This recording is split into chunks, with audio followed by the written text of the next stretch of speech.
दोस्तों आज हम बात करेंगे अफगानिस्तान के बारे में। तो हम बहुत दिन से इंटरनेशनल न्यूज में देख रहे हैं कि ईरान में सत्ता परिवर्तन के लिए उथल पुथल चल रहा है। तो हम आपको ईरान की लोकेशन बताते हैं। तो ईरान की लोकेशन है मैप में मिडिल ईस्ट में, जो पर्शियन गल्फ, पाकिस्तान, अफगानिस्तान से अपनी सीमाएं शेयर करता है। तो पहले तो हम मिडिल ईस्ट के साथ जो इंडिया का व्यापार होता है, तो उसके लिए हम समझ लेते हैं कि ईरान हमारे लिए इम्पोर्टेंट क्यों है। तो ईरान हमारे लिए इसलिए इम्पोर्टेंट है कि मिडिल ईस्ट में जितने भी नेशन के साथ हमें कनेक्टिविटी बैठानी है, उस कनेक्टिविटी को हम ईरान के थ्रू ही पूरा कर सकते हैं। क्योंकि जो हमारी पड़ोसी कंट्री जैसे पाकिस्तान, चाइना से हमारे ज्यादा रिलेशन अच्छे नहीं है, तो वो हमें व्यापार करने नहीं देंगे। तो हम आज ईरान के बारे में बात करेंगे। क्या हमेशा से ईरान ऐसा ही था? जो हम अगर ईरान की बात करते हैं तो हमारे जहन में सिर्फ दो ही प्रकार की चीजें सामने आती है, एक परमाणु कार्यक्रम, दूसरा वहां हो रहे विरोध प्रदर्शन। तो आज फिर एक बार ईरान में विरोध प्रदर्शन फिर से जारी है। तो हम वहां की परिस्थितियों को लेकर बात करेंगे कि यह हमेशा से ईरान ऐसा ही था। बिल्कुल नहीं, ईरान हमेशा से बिल्कुल ऐसे ही नहीं था।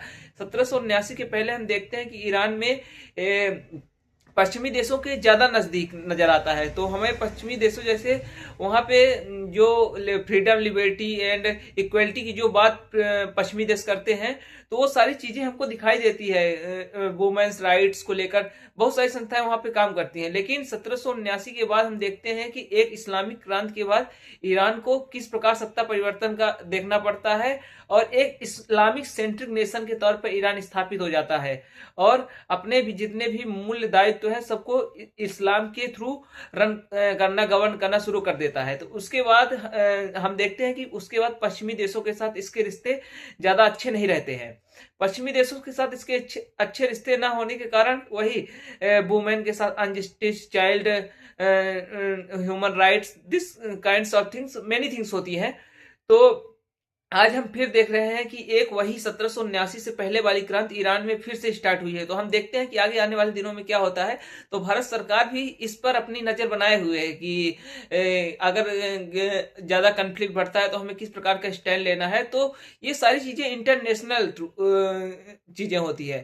तो इस पर किसी तरीके का स्टेटमेंट एज अ पब्लिकली हम नहीं दे सकते हैं। तो हमारी गवर्नमेंट देखते हैं कि आगे क्या एक्शन लेती है। तो हम भी चाहते हैं कि वुमेन्स के जो राइट्स हैं वो ईरान में स्वतंत्र हो। तो देखते हैं आगे क्या होता है। धन्यवाद। जैसे भी आगे कुछ न्यूज आती है तो हम आपको अपडेट करेंगे। धन्यवाद।